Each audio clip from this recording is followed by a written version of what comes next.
Ketua PBNU Bidang Pendidikan, kepada yang terhormat Bapak Profesor Dr. Hanif Sahagafur, kami persilakan.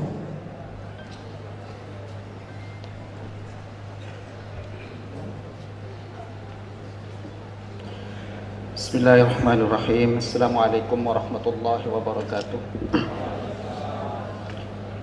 Al-Mukarram, para alim ulama, para tokoh masyarakat, para tokoh agama di Kepulauan Buton ini, yang saya hormati Bapak Gubernur Sulawesi Tenggara yang diwakili oleh Asisten 1, Bapak Kapolda Sulawesi Tenggara yang mewakili Bapak Panglima TNI wilayah Sulawesi Tenggara dan yang mewakili Bapak Wali Kota dan Wakil Wali Kota dan yang mewakili Bapak Kepala LL Dikti dan yang mewakili Bapak Muspida Kota Bau-Bau, Bapak Ketua Pengadilan Negeri Bau-Bau, Rektor Perguruan Tinggi yang hadir pada kesempatan ini, Rektor UNU, Rektor Unidaya, dan Rektor Perguruan Tinggi yang lain, pimpinan Yayasan Pendidikan Tinggi di Kepulauan Buton ini, begitu juga yang saya hormati Bapak Kepala Dinas Pendidikan dan yang mewakili Bapak Pimpinan Perbankan, Kepala Sekolah yang tidak bisa saya sebutkan satu persatu. Alhamdulillah, pada kesempatan hari ini saya juga turut berbahagia karena kami juga ikut terlibat lahirnya, berdirinya UMU Buton. Mudah-mudahan ke depan UMU Buton ini adalah semakin maju, semakin berkembang, dan terus meningkat perkembangannya dari tahun ke tahun. Bapak Ibu sekalian, PBNU memang terlibat dalam mendorong keluarnya izin, walaupun mungkin katanya Pak Ketua Yayasan, Pak Ibrahim, bahwa itu sudah sejak 2014. Tapi Pak Ibrahim baru ketemu saya mungkin 1,5 tahun yang lalu. Jadi 1,5 tahun lah proses sebetulnya real perizinan itu kita usahakan untuk bisa selesai. Bapak Ibu sekalian, PBNU memang mendorong amanat muktamar bahwa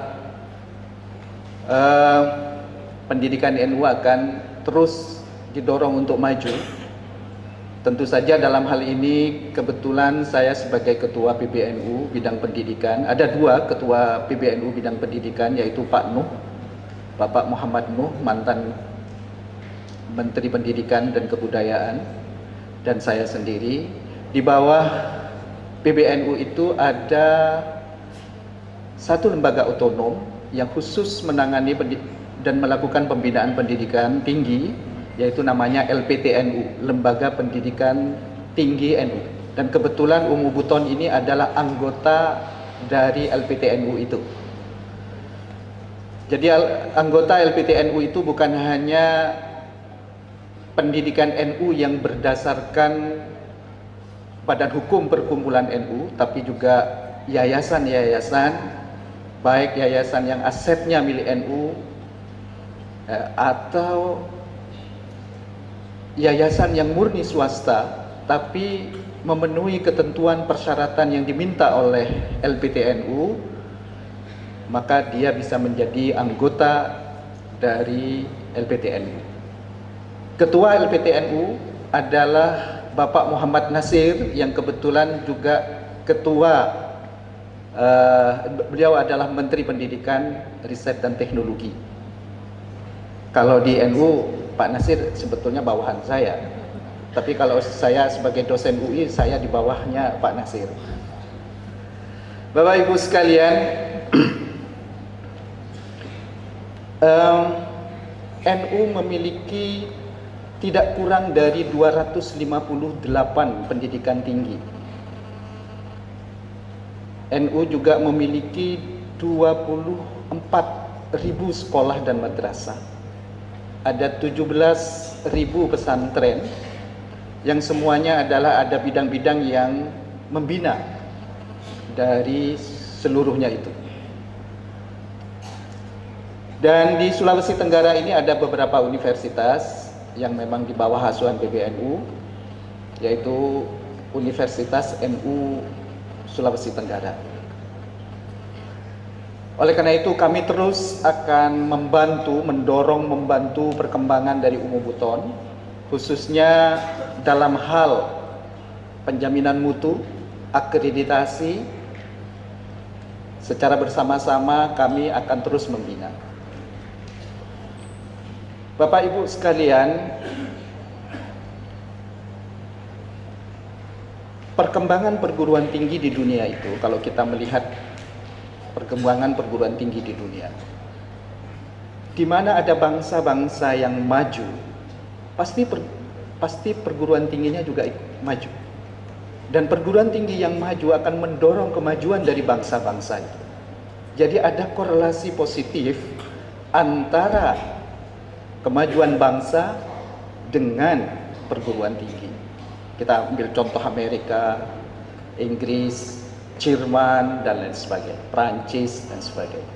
Pasti ada perguruan tinggi yang mendorong kemajuan dari bangsa itu, dan bangsa itu adalah juga mendorong kemajuan dari universitas itu.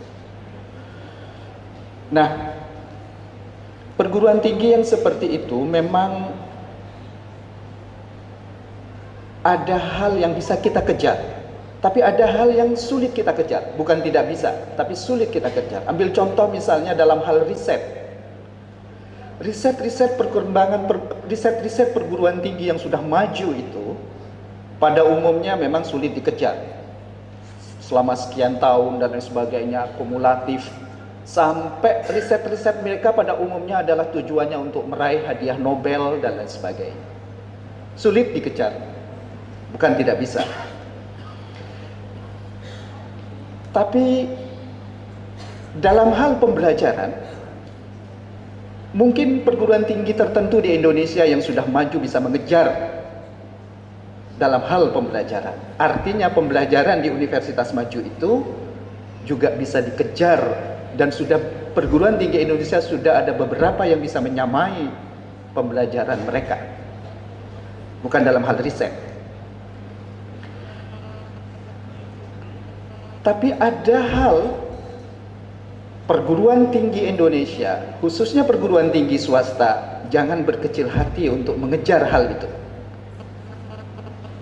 Apa itu? Adalah pendidikan karakter. Taruhlah misalnya perguruan tinggi swasta, taruhlah Umu Buton. Bisakah mengejar perguruan tinggi yang baik? Terbaik mungkin di Indonesia, taruhlah UI, ya, ITB, UNAIR, ITS, dan lain sebagainya. Bisakah mengejar itu? Memang ada hal yang sudah kita jauh dengan mereka, tapi ada satu hal yang belum tentu mereka itu adalah memiliki. Apa itu?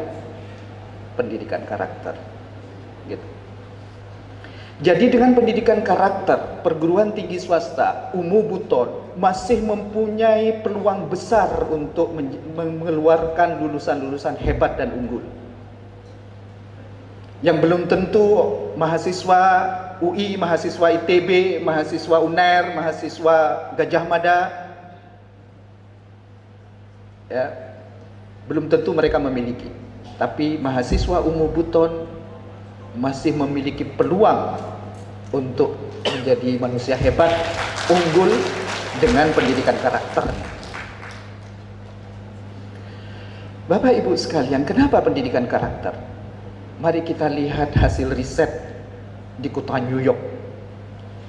Riset ini menanyakan kepada para CEO yang hebat-hebat, para CEO yang menjadi pemimpin perusahaan yang hebat-hebat di kota New York itu. Pertanyaannya apa? Apa yang menyebabkan Anda sukses dan punya prestasi hebat?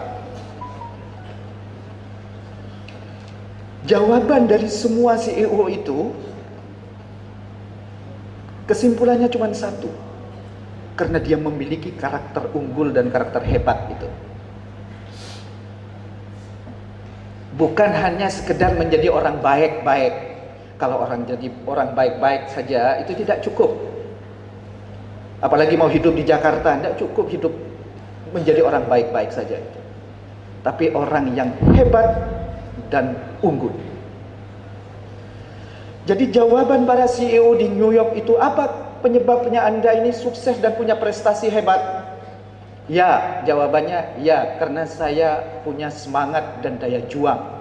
Ya, karena saya punya kemampuan daya saing. Jawabannya lagi apa? Ya, karena saya bisa bersinergi positif dengan orang-orang yang hebat juga. Oh iya, karena saya punya fighting spirit dan lain sebagainya. Kesimpulannya apa? Satu, yaitu karakter. Bisakah itu dilakukan oleh Umu Buton?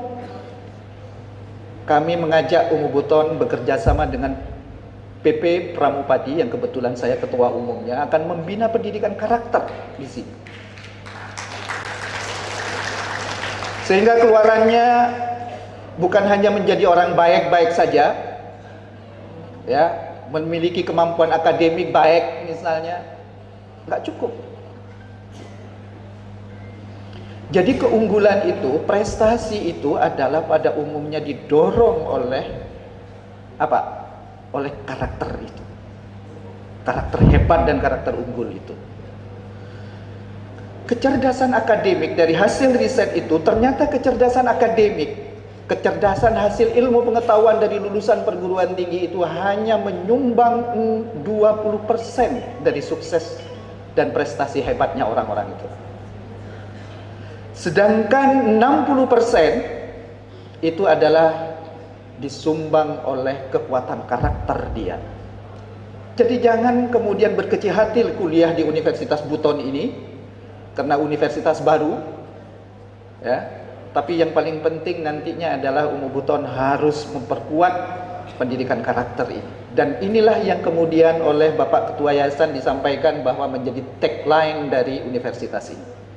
Alhamdulillah kami juga senang bekerja sama dengan Stie Nobel. Mudah-mudahan bidang kerjasamanya ini adalah bidang entrepreneurship ya Pak, dalam bidang kewirausahaan. Kita tahu orang Buton itu ada di mana-mana. Mungkin seluruh pulau di Indonesia itu ada orang Buton. Kalau hanya punya bekal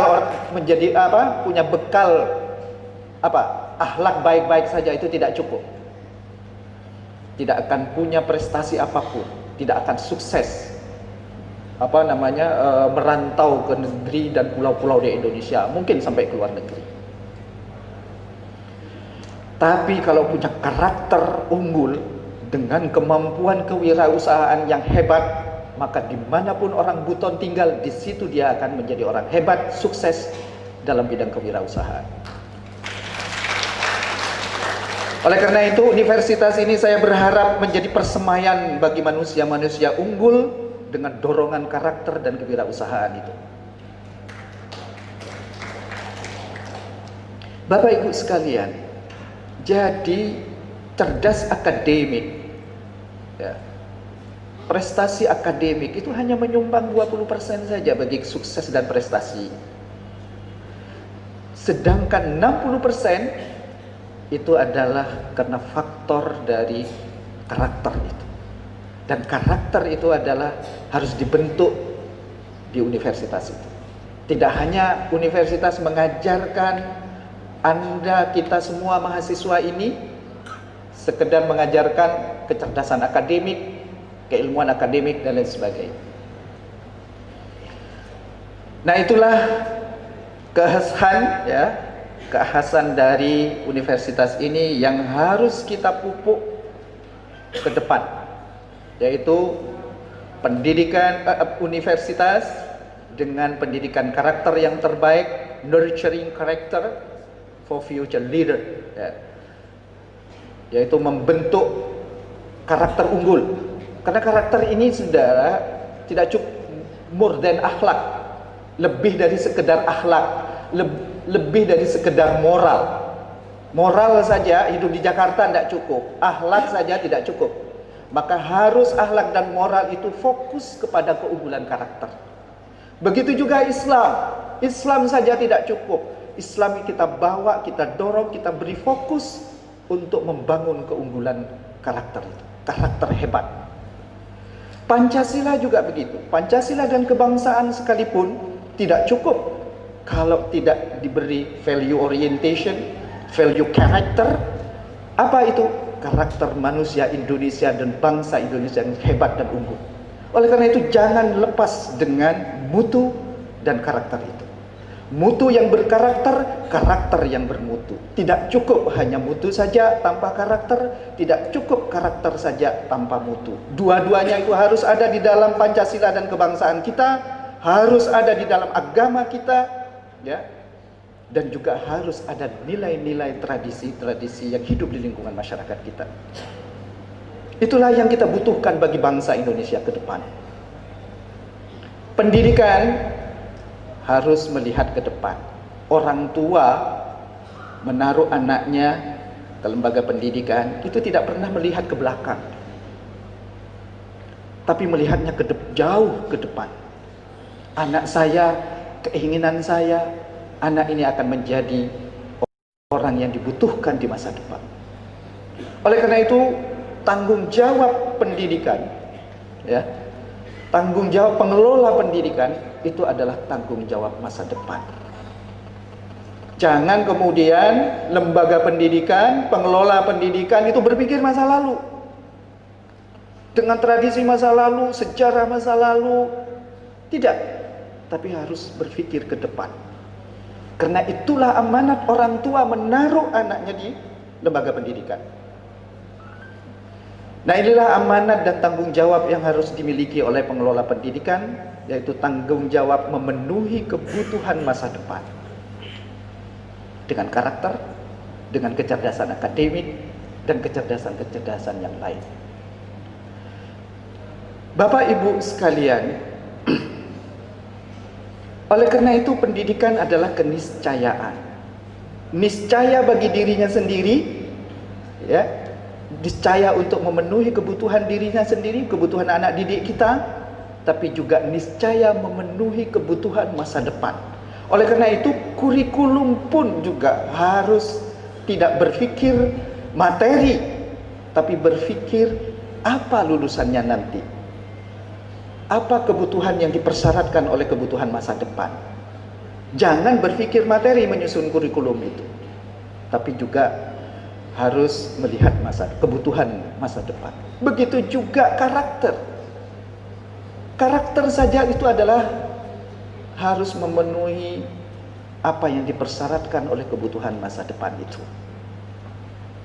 Nah, itulah Bapak Ibu sekalian, kalau hal akademik mungkin kita baru memulai, tapi kalau pendidikan karakter itulah yang membuat anak didik kita sukses, ya. Anak kita sendiri di rumah bisa sukses.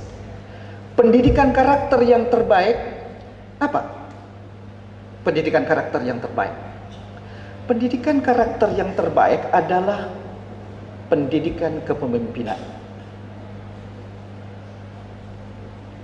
Pendidikan karakter yang terbaik adalah pendidikan kepemimpinan. Ya. Jadi kalau apa yang harus saya didikkan, bukan ilmu kalau karakter itu, tapi adalah kepemimpinan. Gitu. Pendidikan kepemimpinan yang terbaik kapan? Bila dimulai sejak dini, sejak anak-anak.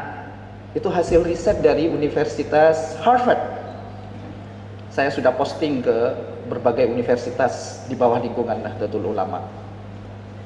Jangan khawatir universitas di bawah lingkungan Nahdlatul Ulama, Anda harus melakukan pendidikan karakter itu. Karakter unggul.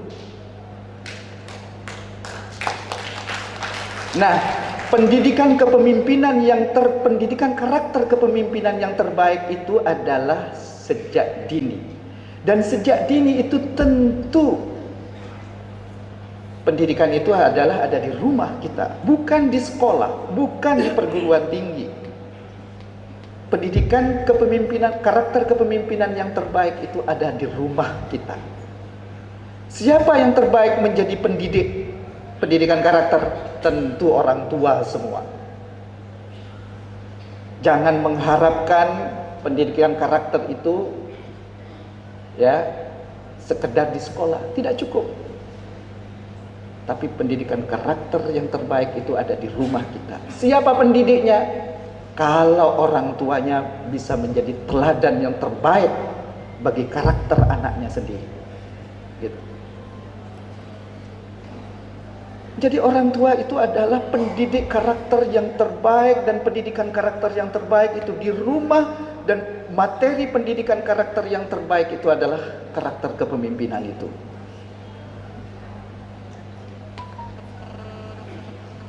Nah, inilah yang sebetulnya harus dimulai dari rumah, bukan hanya tanggung jawab universitas. Tanggung jawab siapa? Tanggung jawab saya, tanggung jawab kita semua sebagai orang tua untuk menjadikan rumah kita itu adalah sebagai wahana pendidikan karakter. Gitu. Oleh karena itu nanti kami berharap setiap lapisan dari perkuliahan semester 1, semester 2, semester 3 di Umubu tahun ini harus juga ada pendidikan karakter di situ. Karakter unggul, karakter mutu, ya, karakter hebat itu harus dibangun terus menerus tanpa henti sampai dia lulus. Dengan kewirausahaannya, Indonesia ini Bapak Ibu sekalian, kewirausahaan itu kalau tidak salah hanya 0,2%. Bahkan katanya Pak Masur, Pak, itu yang 0,2% itu kewirausahaan itu termasuk juga tukang bakso, penjual soto, ya, pedagang kaki lima dan lain sebagainya. Apakah itu yang disebut pengusaha? Apakah itu yang disebut entrepreneur? Itu sebetulnya angka 0,2 itu mungkin lebih kecil dari itu. Saya juga kaget. Sedangkan di Singapura, ya, itu sudah 15% dari penduduk Singapura itu adalah entrepreneur, pengusaha. Indonesia kapan ada korelasi positif antara kemajuan ekonomi suatu bangsa dengan jumlah entrepreneurship, jumlah entrepreneur yang ada di negara itu?